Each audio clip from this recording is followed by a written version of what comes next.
Kenapa Bank BNI bisa dihargai pasar lebih rendah daripada Bank Mandiri, BRI, dan BCA? Halo semuanya, selamat datang di channel saya Imade Mulyana Putra. Di video kali ini, saya akan menganalisa saham Bank BNI. BBNI atau PT Bank Negara Indonesia Tbk merupakan bank negara pertama di Indonesia yang penyaluran kreditnya mayoritas disalurkan pada segmen korporasi. Bank BNI didirikan oleh pemerintah Republik Indonesia pada tahun 1946. Per Desember 2022, Bank BNI memiliki 6 anak usaha diantaranya BNI Multifinance, BNI Sekuritas, BNI Life, BNI Remittance, Bank Mayora, dan BNI Venture. Sama seperti perbankan pada umumnya, Bank BNI juga mempunyai berbagai jenis produk mulai dari simpanan, fasilitas kredit, dan layanan perbankan. Kredit yang disalurkan Bank BNI sampai dengan tahun 2022 mencapai 646 triliun. Penyaluran kredit ini bertumbuh 10,9% dari tahun 2021, yang mana penyaluran kredit Bank BNI terbagi atas 6 jenis kredit, yaitu kredit modal kerja, kredit investasi, kredit konsumen, kredit karyawan, kredit sindikasi, dan kredit program pemerintah. Yang mana jika kita breakdown per segmen, penyaluran kredit Bank BNI terbagi atas 6 segmen, yaitu segmen korporasi, segmen menengah, segmen kecil, segmen konsumer, segmen luar negeri, dan segmen yang berasal dari entitas anak. Jika kita melihat portofolio kredit Bank BNI pada tahun 2022,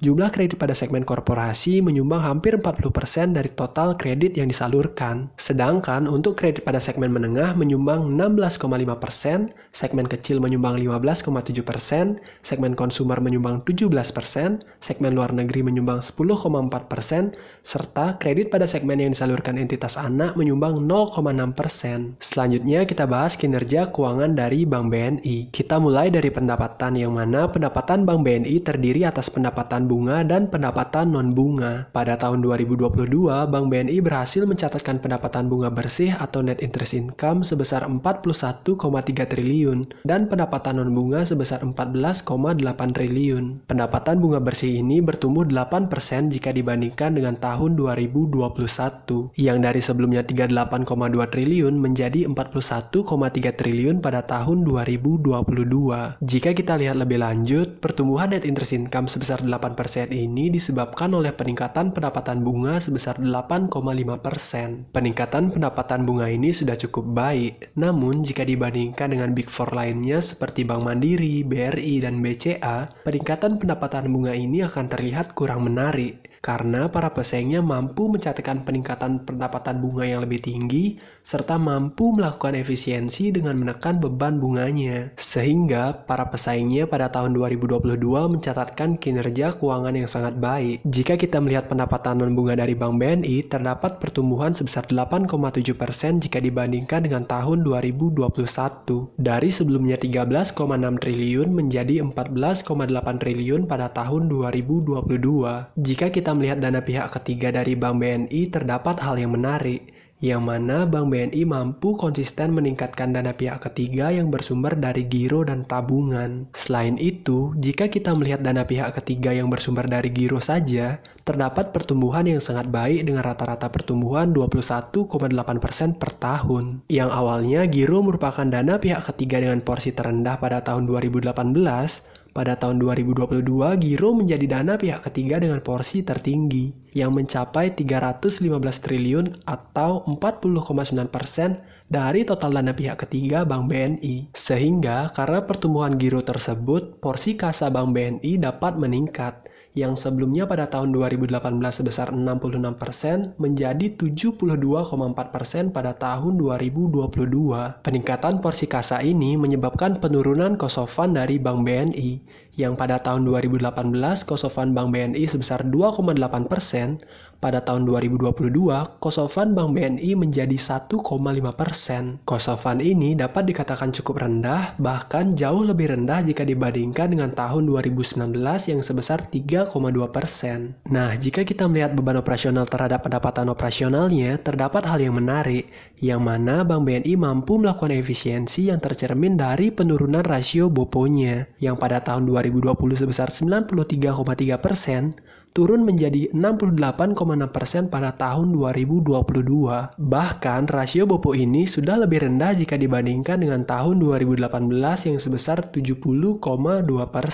Nah, efisiensi tersebut salah satunya didukung oleh pertumbuhan porsi kas Bank BNI yang menyebabkan penurunan cost of fund-nya. Sehingga ketika kredit dari Bank BNI bertumbuh dan biaya atas penyaluran kredit tersebut rendah, maka hal tersebut akan meningkatkan profitabilitas dari Bank BNI. Jika kita melihat net interest margin dari Bank BNI pada tahun 2022 yang sebesar 4,8%, NIM tersebut sudah meningkat jika dibandingkan dengan tahun 2020 yang sebesar 4,5%. Namun, jika kita bandingkan dengan tahun 2018, net interest margin tersebut mengalami sedikit penurunan. Jika kita melihat laba bersih Bank BNI pada tahun 2022, Bank BNI berhasil membukukan laba bersih sebesar 18,3 triliun. Laba bersih tersebut meningkat sebesar 68% secara year on year. Laba bersih ini merupakan laba bersih tertinggi sepanjang sejarah dari Bank BNI. Namun, pertumbuhan laba bersih ini terlihat sangat signifikan karena kinerja Bank BNI pada tahun 2020 yang terkoreksi sangat dalam,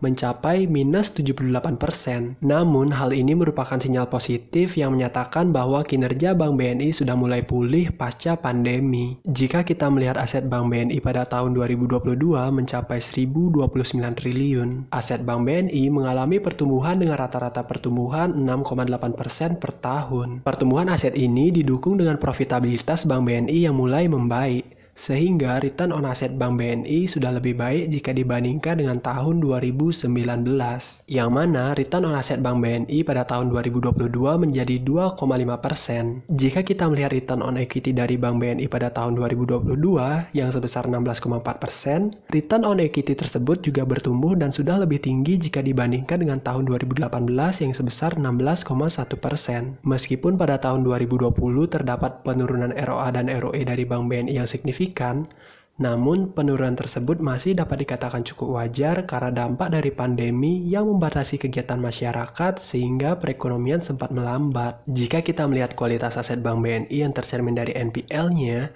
NPL gross Bank BNI sejak tahun 2020 sudah mengalami perbaikan, yang mana pada tahun 2020 NPL gross Bank BNI sebesar 4,3%. Dan pada tahun 2022 menjadi 2,8%. Namun, NPL tersebut masih lebih tinggi jika dibandingkan dengan tahun 2018 yang sebesar 1,9%.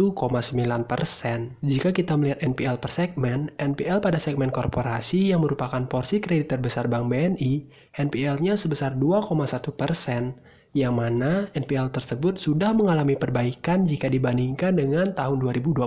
Sedangkan untuk NPL segmen kecil sebesar 2,5% dan segmen konsumer sebesar 1,7%. NPL tertinggi berasal dari segmen menengah yang penyaluran kreditnya sebagian besar disalurkan ke sektor pertanian, konstruksi, pengangkutan, pergudangan, dan komunikasi. Jika kita melihat rasio loan at risk atau kredit berisiko dari Bank BNI, sejak tahun 2020 sudah mengalami perbaikan, yang awalnya 28,7% menjadi 16% pada tahun 2022.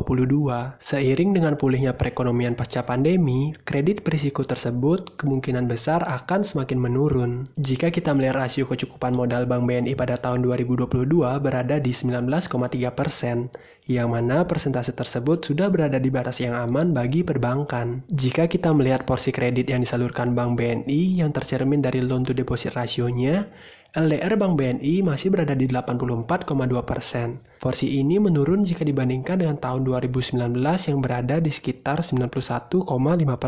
Namun, porsi LDR ini sudah cukup ideal bagi perbankan dan juga masih menyisakan ruang untuk ekspansi jika ingin lebih agresif. Lalu, bagaimana dengan valuasinya? Saat video ini dibuat, Bank BNI berada di harga 9.350 dengan PBV sekitar 1,28 kali dan PI sekitar 9,52 kali, yang mana harga Bank BNI sudah naik 200% sejak awal pandemi. Dan saat ini harga Bank BNI tidak dapat dikatakan murah. Namun hal tersebut dapat dikatakan cukup wajar karena terdapat perbaikan kinerja dari Bank BNI. sehingga harga saat ini sudah kembali seperti sebelum pandemi. Selain itu, manajemen juga berhasil mencapai semua target yang telah ditetapkan untuk tahun 2022.